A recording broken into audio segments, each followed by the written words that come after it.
Thanks very much, Dr. McDonald. It's wonderful to have a few minutes to speak with the group today about infectious diseases updates. My disclosures are listed on this slide. And I'll say that it would be difficult to give you an update about infectious diseases without talking about measles, one of the diseases of the moment. Measles is a very contagious viral respiratory illness. As you know, it's associated with fever, as well as cough, coryza, runny nose, and conjunctivitis, and a very characteristic rash that is typically maculopapular, begins on the head, and spreads down the body. And on this slide are the many ways that the rash can appear. This year, across the United States, there have been more than 1,300 cases of measles. And I want to give you a situation update for Kentucky. We have had 13 cases of measles thus far. One of those cases occurred in a Jefferson County resident, a pediatric patient, in fact, who traveled to a place where measles is spreading. I'm happy to report that we have had no subsequent measles cases identified from this individual, but we're still in the incubation period, which is typically 21 days. This group may be interested to know that most of the measles cases in the state have occurred in pediatric patients, but a couple have occurred in adults. And nationwide, about 30% of measles cases have occurred in adults. Note vaccination status. 12 of the 13 occurred in people who were unvaccinated or in whom vaccination status could not be verified. This points to the fact that measles vaccination is very effective. 2 doses are 97% effective in preventing measles infection. So we've talked a lot about measles in various forums over the last couple of months. I just want to address a couple of the frequently asked questions that I'm receiving. Number one, should MMR vaccine be given early? So for example, should MMR be given to a 6 or 7-month-old instead of waiting until 12 months to give the first dose? And the answer to that one is no, not unless the baby is traveling to a place, traveling internationally, or to a place where there is ongoing measles transmission. In Kentucky, particularly in Jefferson County, we do not have ongoing measles transmission. And so there is no routine recommendation to start the MMR series before 12 months of age. But remember, it's important to do it if the baby's traveling internationally. Also getting a lot of questions, hey, I have a 3-year-old who's had 1 MMR. The parents are really anxious. They want to give this second dose early. Now, the CDC and the AAP say that the minimum interval between MMR vaccines is 28 days. And so you can give it early if you want to, but there is no broad public health recommendation to recall all toddlers and give them their second dose early. This can really be a decision between you and the parent using shared decision making. Just pay attention to the 28-day rule between doses. I'm also frequently asked the question, all right, I've had 2 MMRs. Should I have my titers checked to make sure that I am immune? And the short answer is no. The CDC doesn't recommend that. 2 doses of vaccine are considered presumptive evidence of immunity. Remember, 2 doses, 97% effective. Serology is imperfect. Antibody titers wane over time. Commercial serologic test may not capture everyone who is protected. And remember that the antibody response is just one way that the body responds to measles. We'll also, after vaccination, have T cells that respond. So there is no routine recommendation to check titers right now. If you have been immunized according to recommendations, and for healthcare workers, that's 2 doses of vaccine. If people don't have vaccine records or they don't have those doses documented, then titers can be done. And if there is a low antibody response or an equivocal response, then another dose of vaccine is indicated. All right, so let's shift and talk about a case, recognizing that this is summer and certain diseases are more prevalent in the summer. Let me tell you about Lily. Lily was 6 years old. She had presented with fever, high fever, for 5 days and a rash, and she just wasn't acting right. She was weak and listless. She came to her pediatrician on day 4, and the thought was she has a viral illness, but amoxicillin was prescribed just in case, and she was given some triamcinolone cream for the rash. Um, she didn't get any better. She went to an outlying emergency department. She was thought to have a viral illness, in this case, fifth disease, and she was advised to discontinue the amoxicillin. But that's not the whole story. Let's take a minute and look at her rash. This is Lily's rash. You can see that it's concentrated on her lower extremities. It is petechial at this point in time, and you can maybe see some on the soles of her foot. All right, so by day 10, Lily was disoriented. Her platelets were fallen. They were only 26,000. She was transferred to Norton Children's, where she was found to be encephalopathic. Imaging revealed cerebral edema. She had a pneumonitis, and she stayed in our pediatric intensive care unit for 8 days. I hope in your mind you are building a differential diagnosis, and you've come up with she likely has a tick-borne illness. This is summer, and we see an increase in tick-borne illnesses in the summer, although they can be seen year-round. The question is, which one? Does she have Rocky Mountain spotted fever or ehrlichiosis? A reminder that in our part of the world, Rocky Mountain spotted fever is typically spread by a bite of the American dog tick, but in other parts of the country, other ticks can spread this as well. Ehrlichia is spread by the Lone Star tick. Now, Rocky Mountain and Ehrlichia typically present with febrile illnesses that are clinically sometimes indistinguishable, but both of them are almost always associated with fever, and rash is common. Rash occurs in about 90% of people with Rocky Mountain spotted fever. Ehrlichia has sometimes been called Rocky Mountain spotless fever, but that's not entirely accurate because more than 60% of children with Ehrlichia may develop a rash. With both diseases, it may be petechial. You can see common laboratory abnormalities listed on this slide with Rocky Mountain spotted fever, low platelets, hyponatremia, hepatic transaminase elevation. With Ehrlichia, you often see thrombocytopenia, leukopenia, and hepatic transaminase elevation. You can see CSF pleocytosis with both of these. The only way to know for certain is to test. Now, and we should test because Kentucky is really in the part of the country that sees the most cases of Rocky Mountain spotted fever and ehrlichiosis. Depicted on this slide are images from the CDC that show the annual incidence per million population of these diseases in 2023.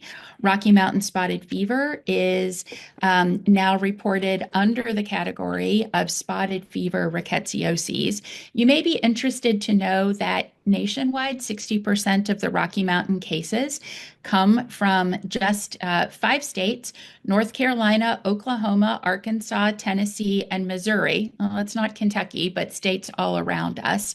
Note that we also are one of the states with a higher incidence of ehrlichiosis. So we're going to consider these and test. The way to test for these historically has been with serology, looking for antibodies to these pathogens. We often have to do acute and convalescent serology, acute while the patient's in the hospital, convalescent 3 weeks later. That's because it takes 10 to 14 days to develop an antibody response. When this patient was seen, we did serology, and you can see that her convalescent serology indicated a positive IgG antibody to Rocky Mountain spotted fever, Rickettsia rickettsii, and so she was diagnosed with RMSF. All right, so when I was in training, I learned about the classic RMSF triads. But the problem was, depending on who you talk to, the classic triads were different. So some people said, well, the classic triad that should make you think of Rocky Mountain spotted fever is fever, rash, and tick bite. But that's only present in about 67% of people. The absence of a known tick bite certainly does not exclude the disease. Some expert sources also said the triad was fever, rash, and headache, but note that that's even less common. You might want to think about this as a hexad. So with Rocky Mountain spotted fever, fever is almost always present, and other common signs and symptoms include headache, rash, myalgia, nausea, but again, not everybody has a history of a tick bite, and the absence of a tick bite should not dissuade you from treating if this is what you suspect. The rash of Rocky Mountain spotted fever, when it's present, begins as blanching macules concentrated on the extremities, often on the palms and soles or wrists and ankles, and it becomes frequently petechial over time. Now, I just want to emphasize that prompt treatment is essential when you suspect the infection. Symptoms begin several days after a tick bite, and the rash may not appear until days after the other symptoms start. A delay in prescribing empiric doxycycline, which is the treatment of choice, is associated with increased mortality. So when you suspect Rocky Mountain spotted fever or ehrlichiosis, yes, absolutely, send a blood test. But if this is what you suspect, begin doxycycline. Doxycycline can be used in children of any age when these tick-borne diseases are suspected. That's in the current version of the Red Book, and short courses of doxycycline are not associated with tooth staining. All right, so before we leave tick-borne illness, let's talk about Lyme disease. Lyme disease is spread by a different kind of tick, the Ixodes or black-legged tick. And it's not so common around here, but it occurs. So depicted on this slide is a map of the US showing reported cases of Lyme disease in the US in 2023. There is a little blue dot placed in the county of residence for each reported case. And if you look at Kentucky, you can see that we have cases of Lyme disease in Kentucky. What this map doesn't show us is if any of these people traveled to the Northeast or upper Midwest, where Lyme disease is known to be much more common. It just tells us county of residence. But I have seen, my group has seen, others have seen occasional cases of Lyme disease in people who have not traveled to one of the endemic areas. For Jefferson County in particular, CDC classifies us as a low incidence area for Lyme disease. 3 cases were reported in 2023. Bullet Oldham also low incidence, as is much of Kentucky. But still, you should be able to recognize the clinical manifestations of Lyme disease because cases do occur. The Ixodes scapularis tick is known to be in Kentucky. So the earliest presentation of Lyme disease is often erythema migrans. This appears 3 to 30 days after a tick bite. It begins as a bullseye rash. Often you can see a punctate lesion in the center, and it expands over time. It's not painful and it's not itchy, and that's one way that you can help distinguish it from an allergic reaction. The rash is often one of the present with early Lyme disease, but not always. People may have fever, muscle aches, lymph node swelling, and other constitutional symptoms. If you test for Lyme disease at this stage of the game with early Lyme disease, antibody test may be negative. And so with a bullseye rash in someone who's had a probable exposure, it's okay to go ahead and treat empirically. If patients aren't treated, they may not clear the infection. 1 to 3 months after the tick bite, you may see disseminated erythema migrans, that's multiple lesions, facial nerve palsies, aseptic meningitis, and cardiac arrhythmias. And after 3 or more months, you may see arthritis. This typically involves large joints. The knee is the most common. And for Lyme disease, the swelling is out of proportion to pain and other disabilities. I'm not going to talk about treatment because we could talk for another 30 minutes about treatment of Lyme disease. Know that treatment depends on the stage of the illness, and you can find detailed recommendations in the Red Book. Now, there's another illness that we see around here that looks like Lyme disease, but it's not. Southeastern tick-associated rash illness can also cause a bullseye-like rash. It is thought to be transmitted by the bite of a Lone Star tick. The pathogen, there's been a lot of work to identify the pathogen that is being transmitted. That is still a work in progress. This illness is sometimes accompanied by fatigue, headache, fever, and muscle pains, but it has not been linked to arthritis, neurologic disease, or chronic symptoms.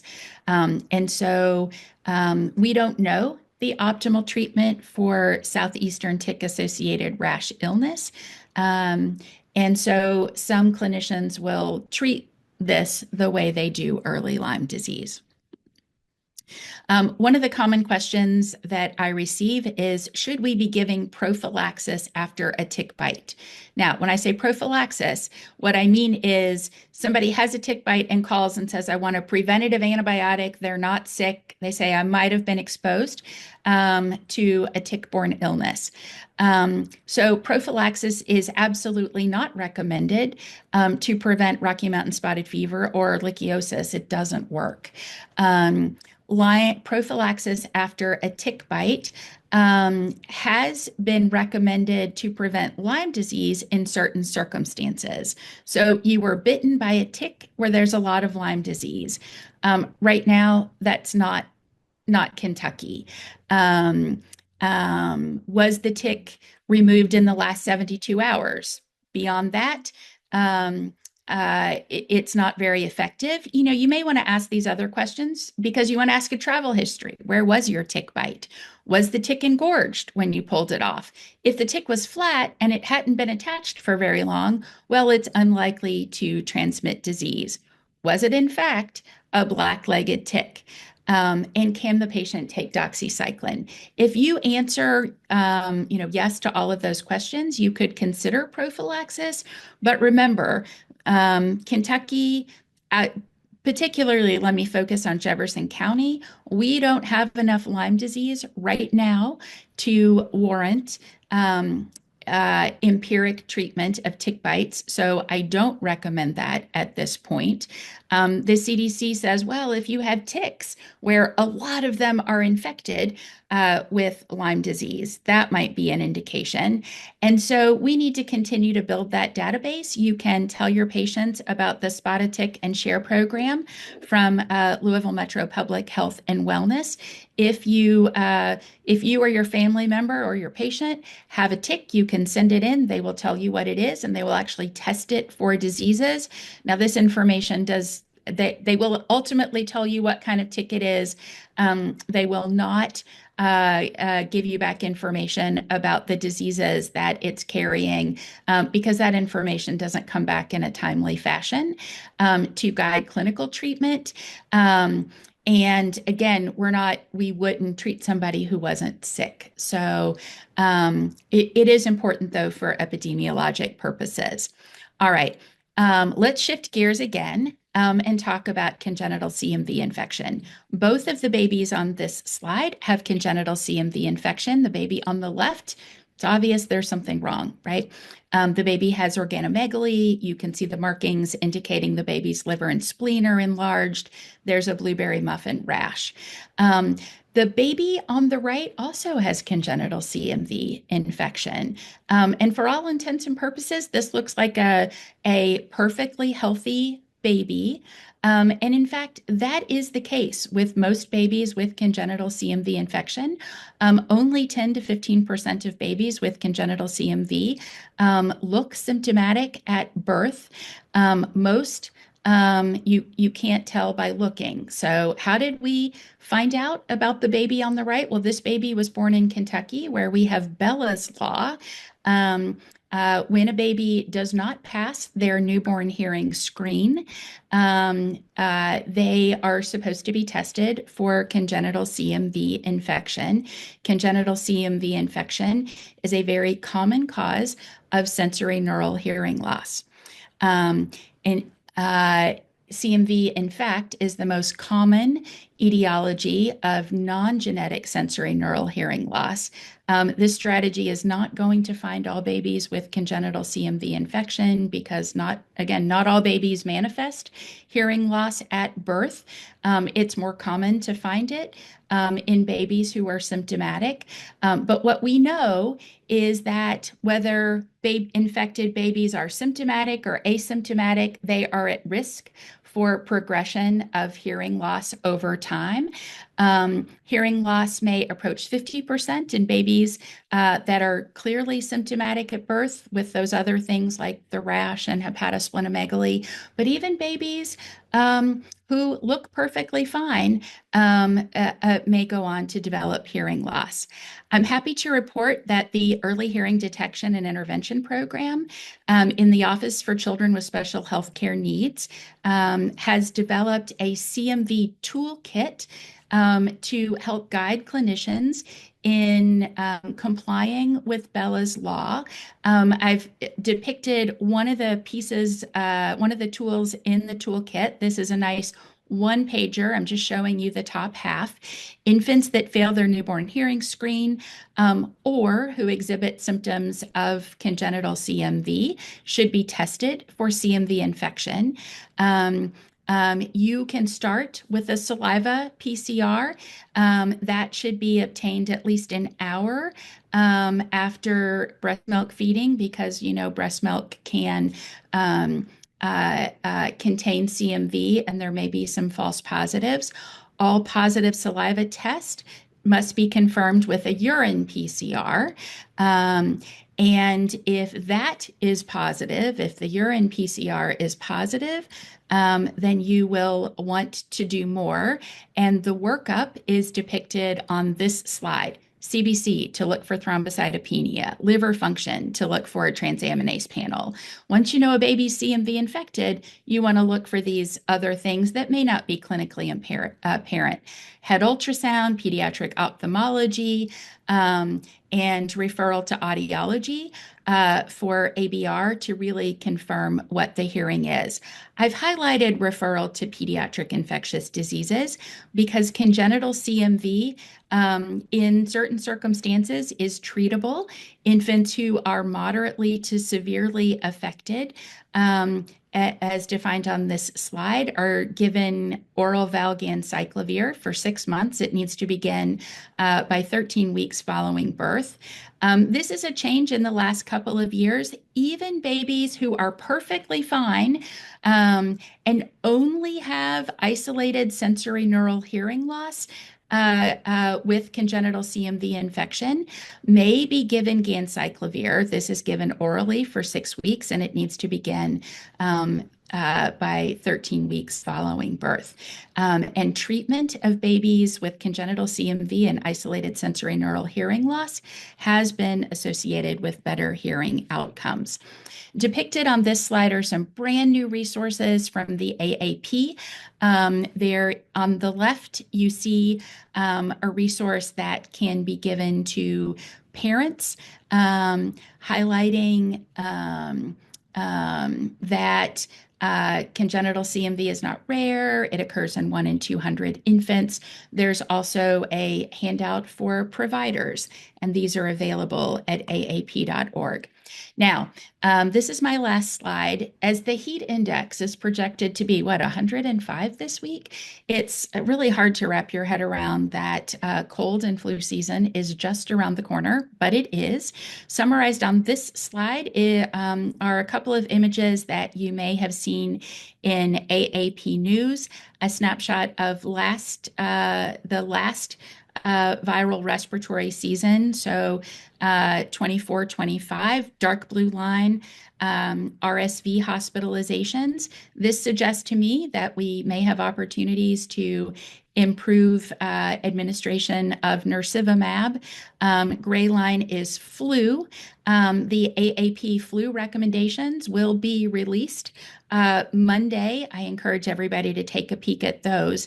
The AAP in mid-August will be releasing comprehensive recommendations about the viral respiratory season and prevention of COVID and RSV, in addition to our existing flu recommendations.